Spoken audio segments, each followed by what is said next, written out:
Hello, my name is S.K. Williams, and I have recently spoken to Militant Atheists online. I was at my mother's house Wednesday night, Thursday, Friday, and Saturday. I stayed with my mother to help hand out Halloween candy and stayed the next day until the afternoon. So I had a little extra time to speak to them, more so than I usually do.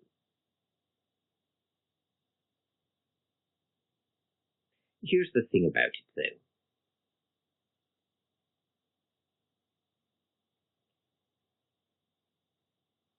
It was a rather typical experience. Everything that was said was obviously repetition of atheist arguments that I've heard over the last 25 years, and that they are very clearly not coming up with on their own simply because they've arrived at the same conclusion independently. And this is not like mathematics where they simply all say the same thing because the facts are all the same, like 2 + 2 = 4. It's obvious that they have derived their arguments from other atheists, and I actually spoke to a few of them on this channel, and I won't tell you the name of the channel. I don't want any atheist who listens to this to go harass that person either. You're already doing that. And that's one of the first things that you'll notice. Atheists will show up in swarms on Christian channels, and sometimes there is an unusually high concentration of them. This is usually because a popular atheist presenter on YouTube will make an anti-Christian hate video targeting a specific Christian and their arguments. And they held this Christian up for ridicule, for hatred and derision, to show how stupid and illogical their beliefs are, and how they're committing logical fallacies, and how evil their beliefs are, and all the usual rot.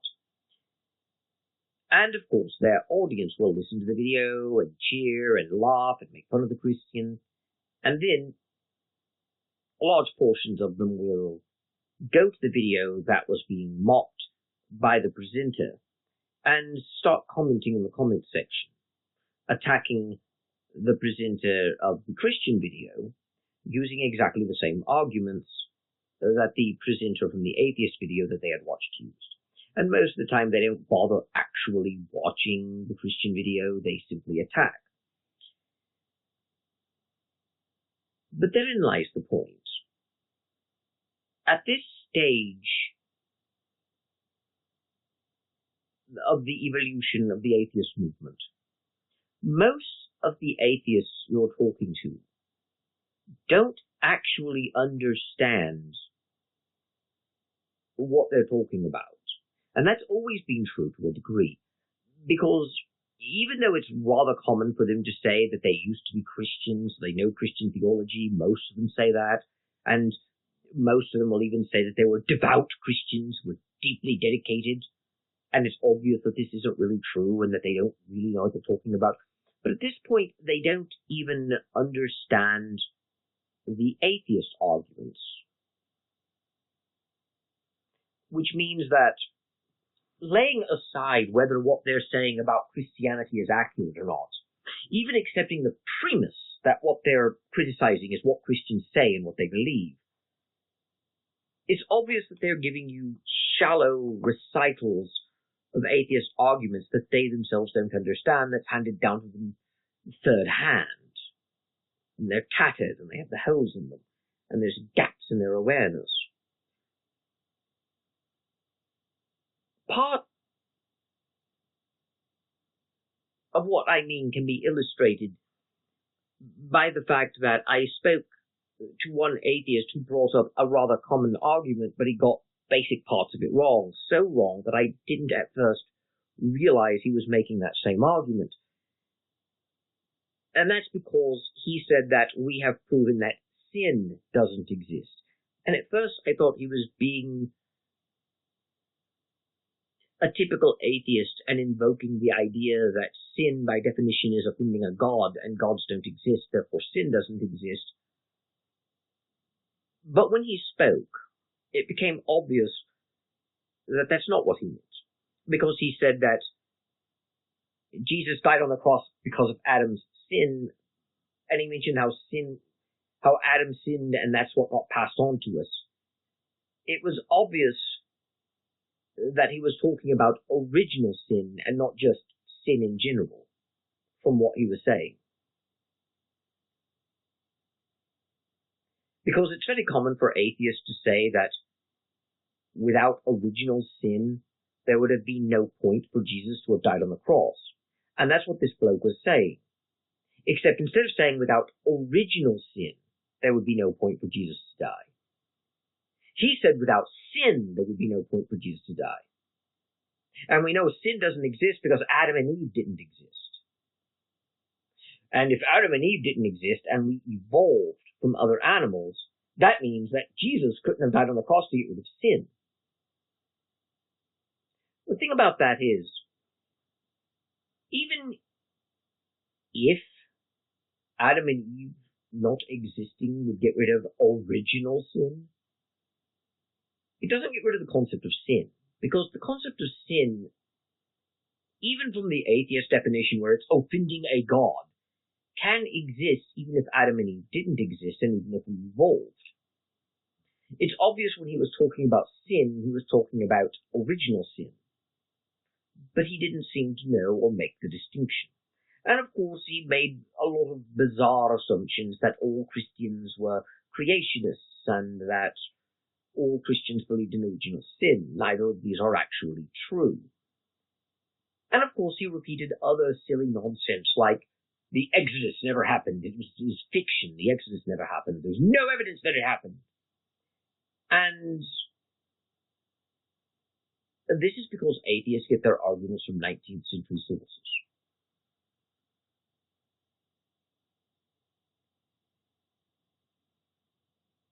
Or perhaps early to mid-20th century when it comes to some of their historical arguments. And of course he said, no, it didn't happen and all that. And what's interesting about that is, I responded to him by showing him that even the modern historical community or scientific community have accepted that these events probably did happen, or at least there was some sort of event that they're based on. That the idea, for instance, that there is absolutely no evidence for the exodus from Egypt is simply wrong. There actually is evidence that Semitic peoples were in Egypt as laborers, and that they left at a certain time.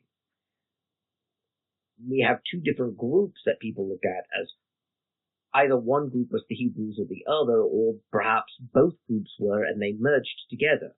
We have the Hayakus and we have the Hebaru or the Abaru, who modern historians think were probably the Hebrews. Now, modern historians don't think that it was millions necessarily who left Egypt. Perhaps it was only a few thousand. Perhaps the story was exaggerated. Which alone someone like this atheist could use, because he would assume all Christians must be strict biblical literalists and all that. But there is a difference between the story is based on something that really happened, even if certain details are wrong or exaggerated, and saying it never happened at all, it's fiction. And there's a very big difference between saying there's absolutely no evidence that the story happened and saying that there is evidence. And that's the problem. There was evidence and I showed it to him. But in spite of showing him the evidence, he made another post. And in that other post, he repeated the claim that there is no evidence for the Exodus. And he did the same thing with Noah, which is more understandable, but I had also shown him evidence of that.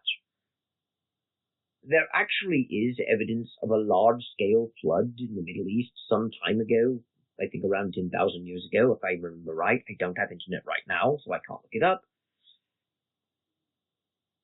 But most historians and even geologists actually think the story of Noah's flood was based on a real event. And that would explain why loads of other cultures have the similar story of a great flood. Now, they don't think it was a global flood that flooded the entire planet. But at the same time, most of them today, thinking the Bible does say it's a global flood, would just say that that's an exaggeration, perhaps. But really, it's probably not even that. Because the Bible doesn't actually say in the original Hebrew that the entire planet Earth was underwater. Rather, the Bible uses the word eretz, which means land. So the entire land was underwater. That doesn't necessarily mean the entire planet was underwater. It could just be a very large plot of land where they lived, say North Africa, for instance. But therein lies the point. I showed the evidence that these things were at least probably based on real events, and all he did was repeat that they never happened, without showing any evidence or even addressing the evidence I had shown. Which is rather common when you talk to atheists online. They don't listen to what you're actually saying.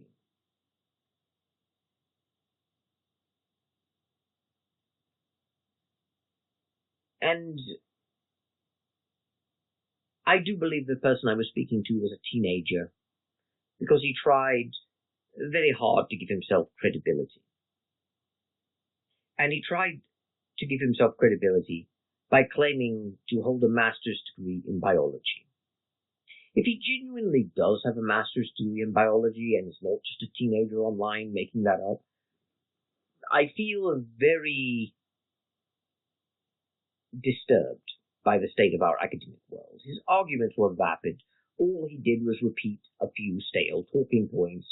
He showed no inclination to thinking about what was being said. He didn't listen to what others were saying. His arguments were very clearly nonsense. But that is to be expected of teenagers, which is what I think he really was based on how he was talking. The other two, I'm reasonably certain, were at least a bit older. One of them may have been still a teenager, maybe just a little older. But it was harder to tell with him. He may have been in his 20s, for instance. And another one was probably an older man in his 30s or 40s. And I'm basing this on how they spoke. The older man, of course, could even be in his 50s or 60s, and that's not really the point. At least an adult. And the one that I perceived to be the eldest of them, when we were talking about a certain aspect of the Bible,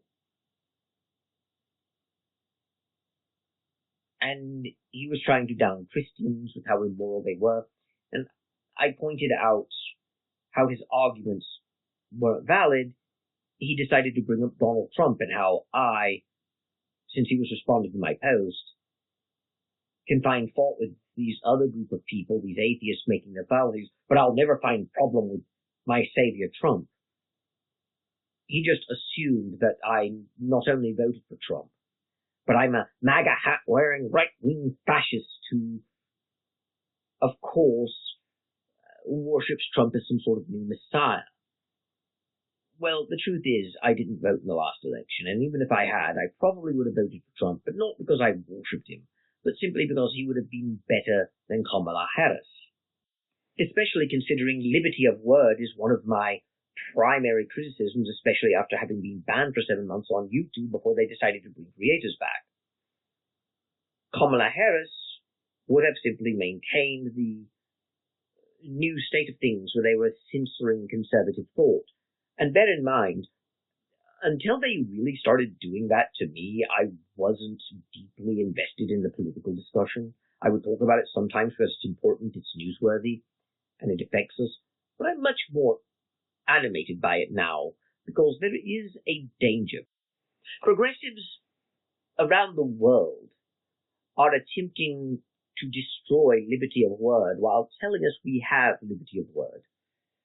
Look at the United Kingdom right now, where people are being sent to the Pope for no reason other than what they post online, and posting jokes that offend people. And it's very obvious that they're selectively interpreting this law. Atheists in the United Kingdom, for instance, constantly make jokes at the expense of Christians that are very obviously insulting and demeaning to them as people. But you never really hear about an atheist being arrested because they've insulted a Christian. You do hear about an atheist being arrested for offending trans people, the creator of Father Ted. But had he praised trans people, or at the very least, not said anything about trans people, but simply mocked and denigrated Christians, he would be perfectly free to do so. And therein lies the point. There's obviously a double standard on who is and is not to be penalized. And it doesn't change the fact that liberty of word has been destroyed in the United Kingdom, and it was England that gave us liberty of word as a legal concept that was actually implemented at a practical level. And most of Europe is the same way. That's why I think it's bizarre when Americans say the problem is the monarchy and that they're happy that America broke from Britain. They don't really seem to realize that Britain in the 18th century did not behave this way.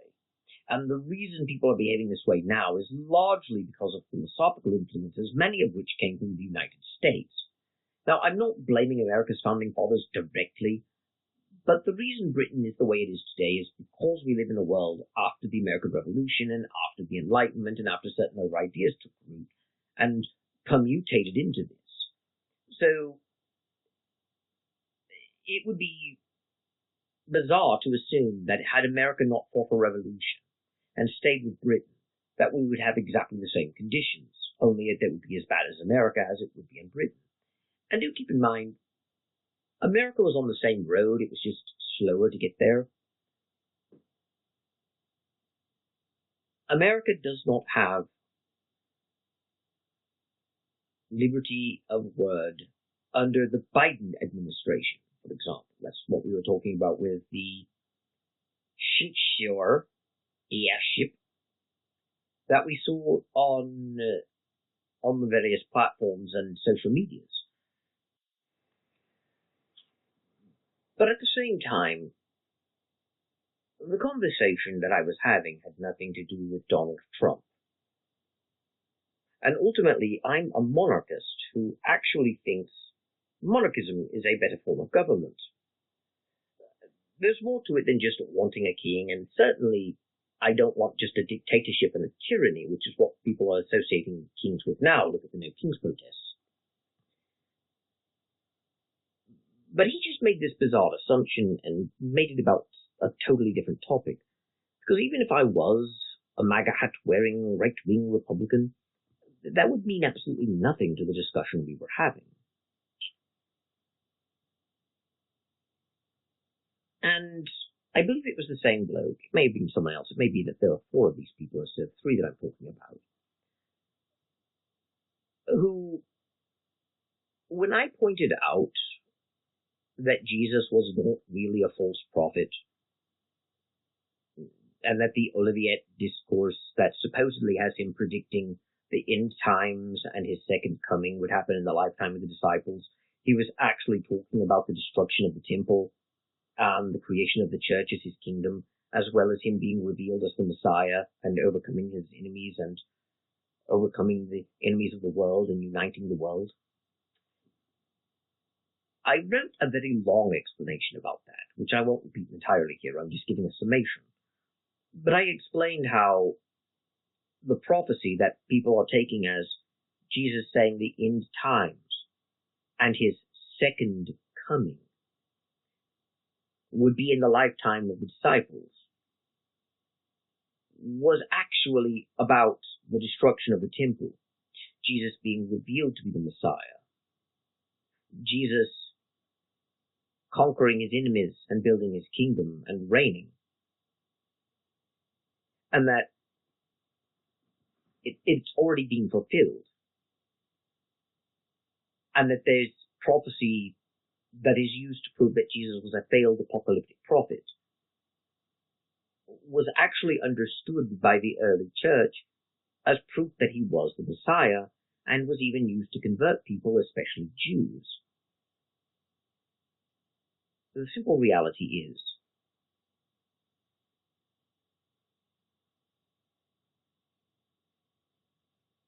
the prophecy was not about the end times.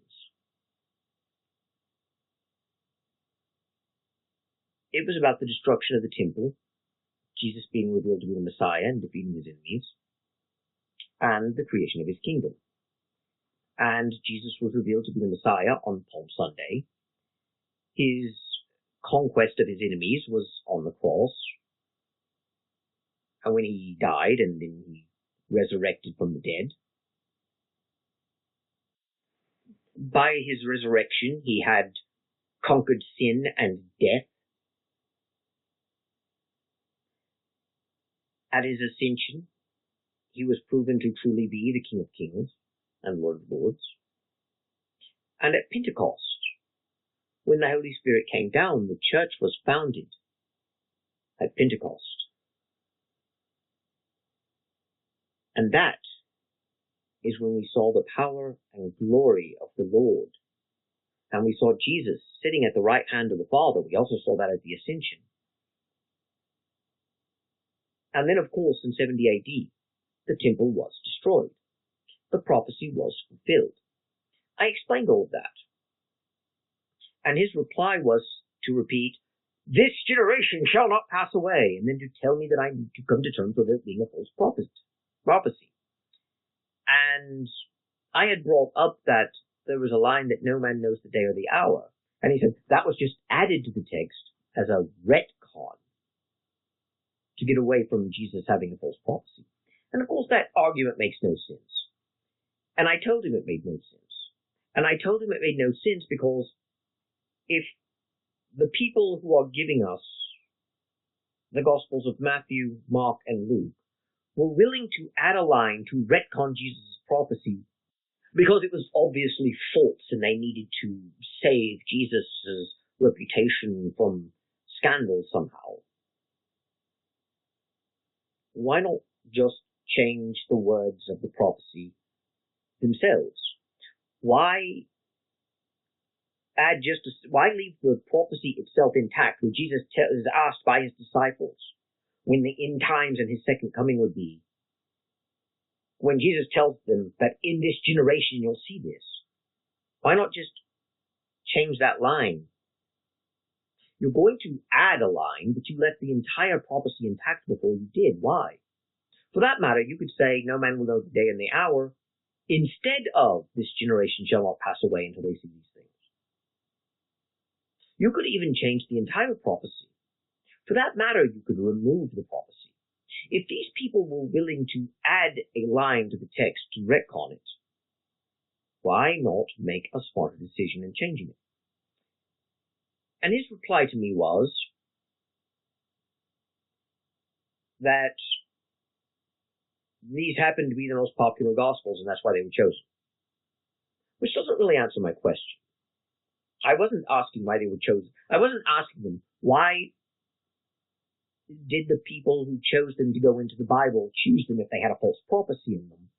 I was asking him why they didn't change the prophecy so that it is no longer false. Why add a single line? Why not make a greater revision than that? Or at the very least, just remove the "this generation shall not pass away" line. And of course, he didn't get that.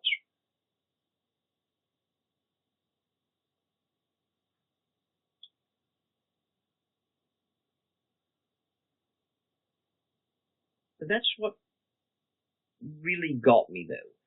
It's obvious that he's not listening to what I'm saying, because his argument made no sense to begin with.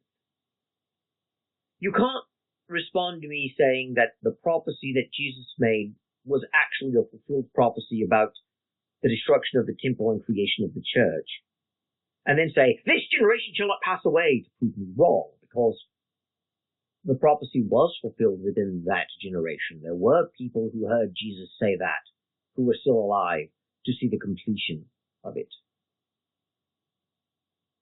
So pointing out this generation shall not pass away, it doesn't do anything. It's supposed to prove that this is a false prophecy, and it's obviously not about some future time. It has to happen in the lifetime of the disciples. And since Jesus' second coming didn't happen in the lifetime of the disciples, this is a false prophecy. And I said it's not about the second coming. In fact, one of the points I made about it was that it literally couldn't be about the second coming, because the disciples didn't know that Jesus would have a second coming at this point. We take for granted that Jesus said he would have a second coming, and we assume that everyone knew about it within the Bible. We don't read the Bible like a normal book. A lot of atheists say they do. They say they read it like any other book, but they very plainly don't, because the chronology doesn't line up. Jesus' disciples could not ask him when your second coming would be before they knew he would have a second coming. But the one that really interested me was the one who, of course, had to identify logical fallacies that I was committing. And I wasn't really committing logical fallacies. To illustrate the point, it began when he was talking to someone else. That's how threads sometimes are. And that person talked about how without God you're not going to have an objective standard for morality. God is the objective standard for morality. And this poster said he doesn't understand why God would be the objective standard for morality. Typical atheist fare. And I explained that the reason God is the standard for morality, the objective standard for morality, is because God is the objective standard for our existence, because God created the universe. And there was more said. The conversation was a little longer than I'm letting on here, but I'm making a broader point.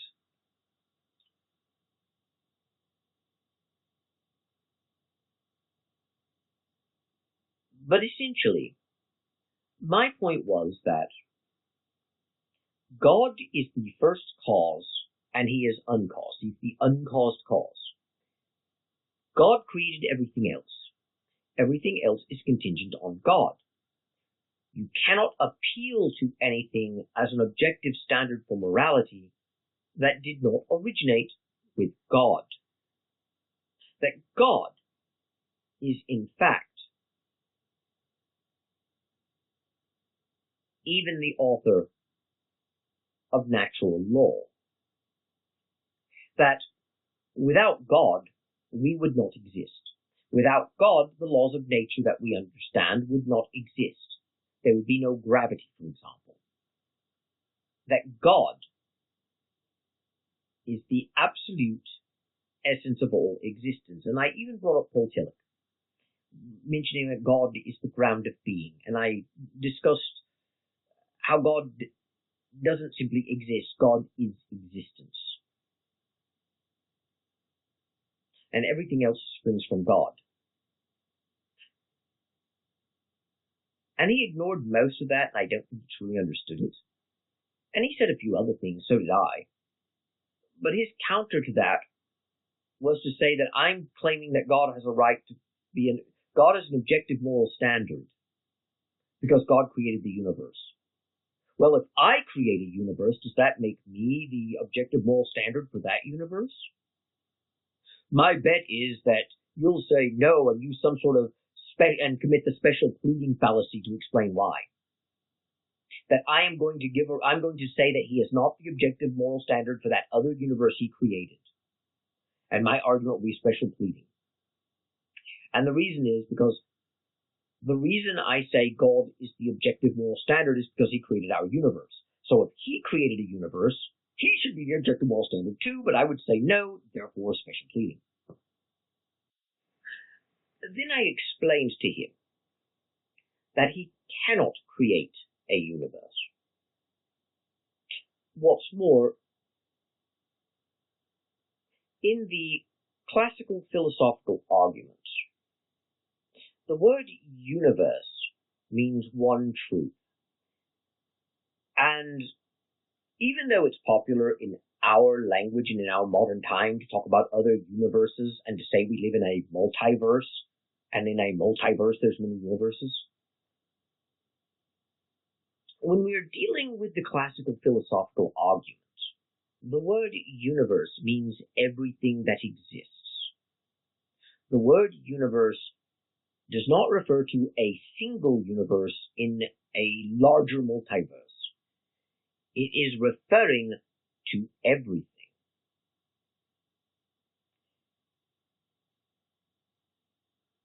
And that's the point that he was missing.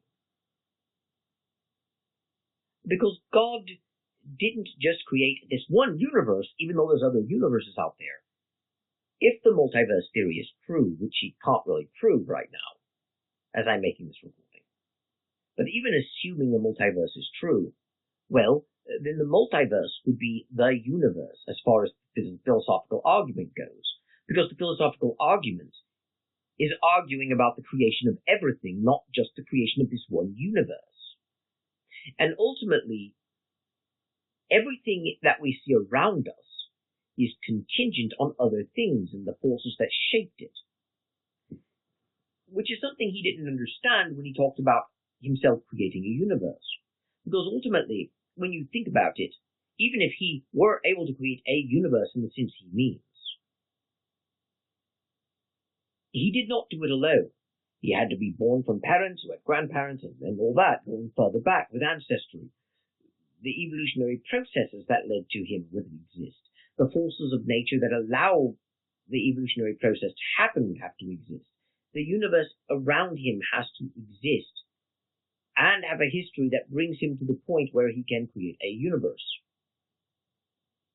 In other words, the new universe that he creates is not simply contingent on him, it is contingent on everything that he himself is contingent on.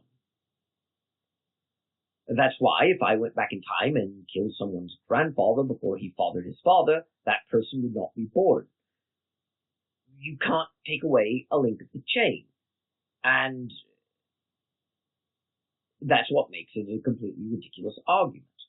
Because again, the argument is not that God created our universe, but not other universes. It is that God created everything and is the source of everything. And of course, he didn't take the time to understand that. He claimed that I was dodging the question. And he told me that I didn't understand things because it's a multi-verse. That means many universes. And he knew he can't create a universe, but hypothetically, if I created a universe, would I be the objective moral standard? Answer the question! And he didn't seem to grasp that I had answered the question. Because we are talking not about a universe, we are talking about existence.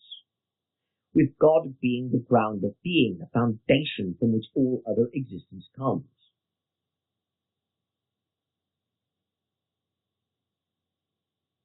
And therein lies the point.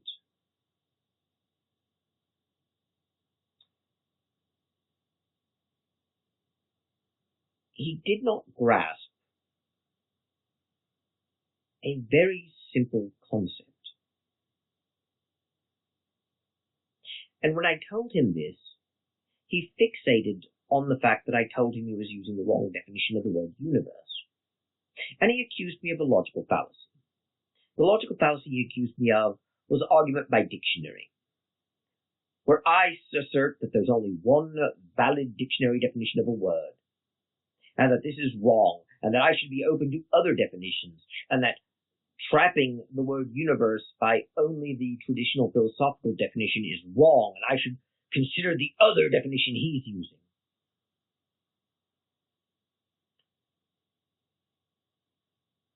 And that's when you realize, if you've never had this sort of discussion before, that atheists who go off on how evil religion is are not serious people. And I did explain this to him. He asked me to explain something to him. Then he brought up something that fundamentally misunderstood the point I was making. He thought my argument was, God has the right to tell us what to do and to make our moral rules because he created the universe, and that's what makes him the objective moral standard. And he countered with, if I created the universe, would I be the objective moral standard? And went so far as to say, I bet you'll say I'm not, and your answer will be special pleading.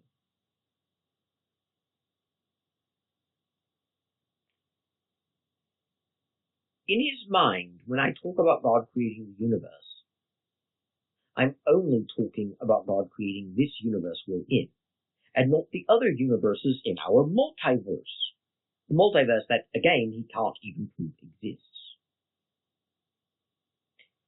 And when I explained that I was using the traditional philosophical understanding of the word universe, instead of trying to understand the point I was making, he demanded that I accept his definition of the word universe for the argument I was making.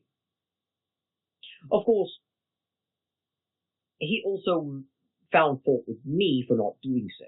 I am committing a logical fallacy by demanding he use only the philosophical definition, the traditional philosophical definition of the word universe, the classical definition of the word universe. That is argument by dictionary. It is telling that there's only one dictionary definition. I should accept other valid dictionary definitions.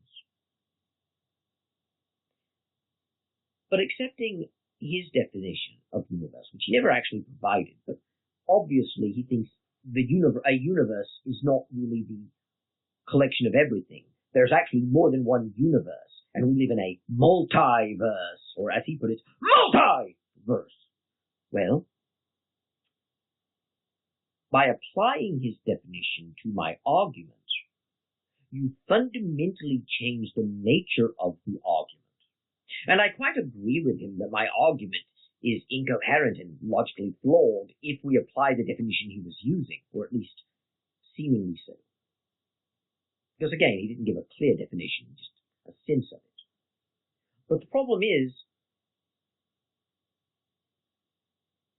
it is not a logical fallacy to explain the definition of the word you were using when you made an argument. I didn't commit the argument by dictionarium fallacy. I simply explained to him what the word universe meant when I used it, and that you can't substitute the meaning that I was intending to give it with another meaning and have the same argument. I am under no obligation to accept a different definition of the word universe for my argument if, by so doing, it fundamentally changes the nature of my argument.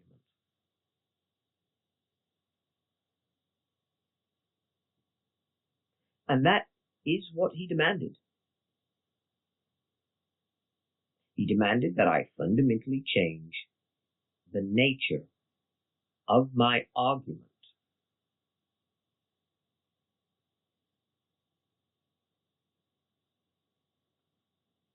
To accommodate his definition of the word universe and to make his objection to my argument valid.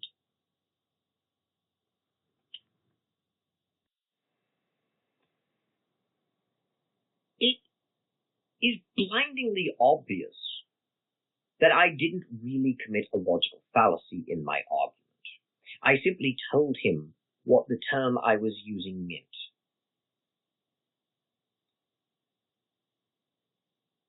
And yet he accused me of a logical fallacy. And therein lies the point. He not only accused me of a logical fallacy, he demanded I answer his question. And keep in mind, this is a bloke who not only spells God with lowercase g, a way to be insulting to God that atheists do to virtue signal to other atheists and to advertise the world that they're atheists, even though it is grammatically incorrect to do so because God is used as a name. And by the way, atheists, telling me God is a title, not a name, and my God's name is Yahweh, doesn't mean anything since we capitalize titles when they're used in place of names, and God is not a title. But having said that, he doesn't just spell God with lowercase g. Sometimes he would copy and paste what I said in order to reply to it so we would all know what we were doing, which is pretty standard fare on the internet. But every time he did so, if I mentioned the word God, he would edit my text so that I would be spelling God with lowercase g. He so hates God that he not only spells the name God in lowercase g, he makes other people spell the name God with lowercase g. He changed my words to suit his own hatred. And yet he's demanding that I accept another definition of the word universe that would fundamentally alter what it was that I was saying, and then answer his question based on something I wasn't even arguing. I have to accept that my argument is that God is allowed to write moral rules for us to live by because God created the universe. With no other depth to it, just God has the right to tell us what morals to obey simply because he made the universe that we live in. And now I'm confronted with a problem. If this bloke can create a universe, and does that make him the objective moral standard to that universe? And I have to answer that. And he already knows that I'm going to say no, and my answer is going to be special pleading, because as a religious person, that's how we argue. And I've already committed a special pleading fallacy before, just like I have committed another logical fallacy, argument by dictionary. But now it's over. It's exposed. I am arguing that God has the right to set our moral rules that we live by because he created the universe. So if this man creates a universe, will he be the objective moral standard of that universe? Just like God is the objective moral standard for our universe, because God created this universe, and that's what makes him the objective moral standard. Except I don't have to answer that question. The question is non sequitur. It doesn't make any sense. My argument isn't that God made the universe, and that gives him the right to tell us what morals they are, and that's what makes him the objective moral standard. My argument is that the very concept of morality did not exist until God created it. Neither did the laws of nature.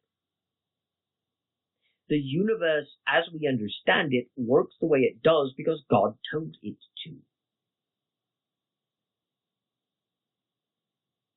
That's the point, that God made this universe work a certain way. It's why the pseudo-Erythropro dilemma isn't a real dilemma. The question, is something moral because God says so? Or does God say so because it is moral? It's supposed to be a problem, because if you say something is moral just because God says so, then morals are arbitrary, and thus God is unjust. But if you say God calls things moral because they are moral, then you're saying that God is not all-powerful because there is something outside of him that controls morality. And of course, in this case, there's no real difference between because God says so and because it is natural. Because God created the natural order. It came out of God. And I told him that, and he used the usual drivel that we've heard atheists use a million times. He told me that natural laws are not laws like we see with cars and traffics, and that rocks don't obey gravity because they want to and they don't want to break the laws.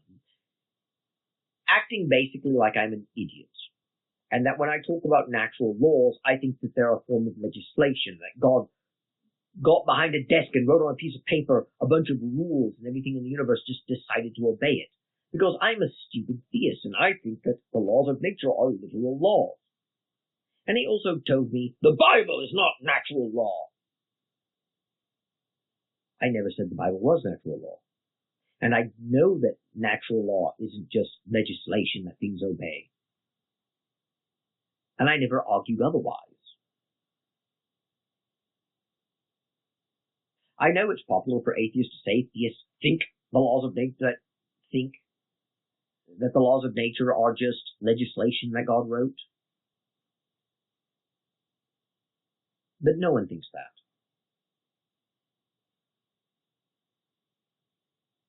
And that wasn't the argument I was making. The argument I was making was actually much more simple and much more direct. I'm not simply saying God has the right to tell us what moral rules to follow because God created the universe, and that's what makes him our objective moral standard. I was arguing that everything that exists other than God himself was created by God and comes from God and is an expression of God's will. You cannot point to anything outside of God that will serve as a moral standard, and anything you point to that God created ultimately traces back to God. That is what makes God the objective moral standard, because God is the ultimate ground of being and the ultimate nature of our existence, not just of this one universe in a multiverse, but in everything. And it's not that difficult a concept to grasp, and I'm not even saying it proves God exists. I'm simply saying that this is the idea behind it. And he couldn't grasp it. And therein lies the point. Militant atheists don't really understand science or logic or reason. They say they do, but they don't.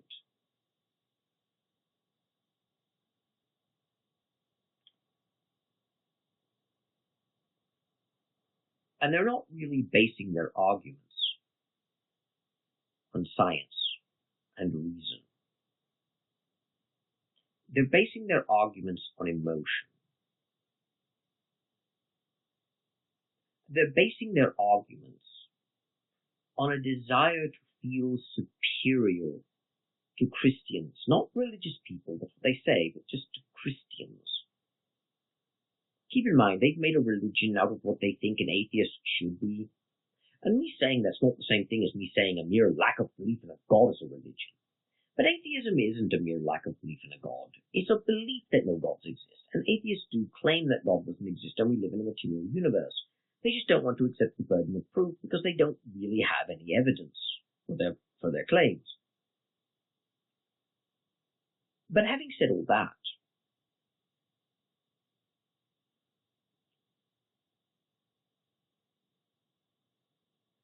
I don't think atheism is a religion. I will be accused of calling atheism a religion. I always am, every time I make this point. But my point is not that atheism is a religion. Atheism is the opposite of theism, though. Theism is a belief that a god or gods exist. Atheism is the belief that no gods exist. Neither of those are religions. But there are belief systems built around either of them that are religions. Christianity is a religion built around the existence of God. So is Judaism and Islam. So is Hinduism. So is Shinto. So are Native American spiritual beliefs. There are several others. But there are atheistic religions like secular humanism. Now, secular humanists don't like admitting that their beliefs are a religion. They instead insist that we see them as non-religious and their beliefs as either a non-religious philosophy or a non-religious life stance. But they are religious. That's what humanism is. It is a godless, naturalistic religion.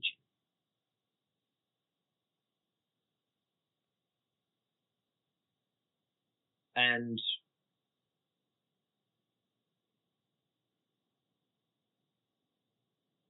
when you really think about it,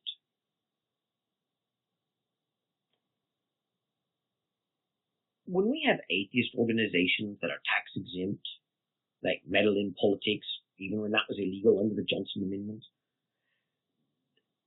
and when we have atheists holding rallies and holding conventions and writing books and opening YouTube channels to talk about how awful religion is and how great reason is, and keep in mind, I'm not condemning reason really.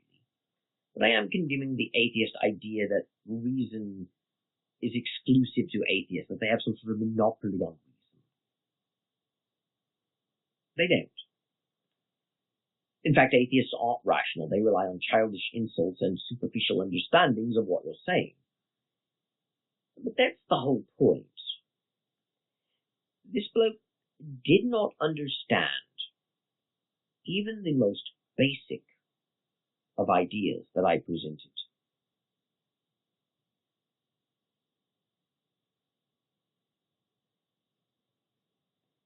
because he has been blinded by atheist talking points. Because everything he repeated was an atheist talking point. He even accused me of projection and saying that I think I must be a mind reader, which are typical things you hear atheists say to Christians all the time. And he did so after I gave a list of other slogans I was familiar with, which of course he said I was wrong about. But after he told me I was projecting, and after he told me that I must think I'm a mind reader, it really just verified that I was correct. For instance, I pointed out how he might ask me if I had ever heard of the Dunning-Kruger effect, because I'm a perfect example of it. Or a few other slogans. I think things like no hate like Christian love, or things like that. And he said I was wrong on all of them, but I don't really think I am, because he said other quotes that are in the same vein. And I don't really think that he understood what my argument was, but at the same time, I think he didn't try to understand it. He just whipped out a stock argument to debunk what he thought I was saying. And the same thing happened earlier with that bloke when I brought up the Olivet discourse and how it's not a false prophecy. He just whipped out the "this generation shall not pass away" line as if it destroyed my argument when it really didn't, because it doesn't address the fact that I'm saying the prophecy was fulfilled. I'm not saying it hasn't been fulfilled yet. I'm saying it has been. So what's the point in showing a verse that says, "This generation shall not pass away"? The generation didn't pass away before the prophecy was fulfilled. The prophecy has been fulfilled. But he didn't hear me say that the prophecy had been fulfilled. He didn't read my words. He just skimmed them. And he assumed when I said it wasn't a false prophecy, I'm saying it'll be fulfilled in some future time. When that wasn't what I was saying at all. And the same thing happens with the bloke about the universe. He doesn't understand what he's talking about. He's memorized a lot of bunko arguments. And then he just whips them out with fake anger and outrage that can't be justified because, well, let's face it, he doesn't know anything about Christianity. And then he just never bothers to try and have a conversation and learn what your view is. He knows your view and knows how to destroy it. The arguments they have with Christians these days are just sacraments for their religion, because their religion tells them to hate Christians and to tear them down, and repeating these stale or useless arguments is considered sacred to them. They don't call it sacred, of course, because sacred is a religion word. They're not religious. It's rather like how you convert to a religion, but you deconvert from religion to be an atheist. They have to constantly reinforce that they're the opposite. But they're really not. They're just promoting a belief system of their own. And their belief system is actually parasitic and couldn't exist without Christianity. We already see that as Christianity declines in society and humanist values rise, humanism falls apart. Humanism can only gain its structure through the body of Christianity because it only really exists to say, well, why can't I do this? Why can't I do that? I'm going to do this instead. I'm the one with real compassion. It only exists to contrast itself to Christianity, and once Christianity is gone, it can't exist. It's like a shadow. And yet that's what they've dedicated themselves to, hatred of Christianity and this ghost-like half-image of it.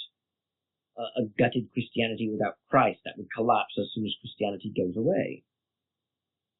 And it's rather tragic, but this is the situation we are in. And I don't have much else to say, so I shall take my leave of you now. Thank you, God bless, and goodbye.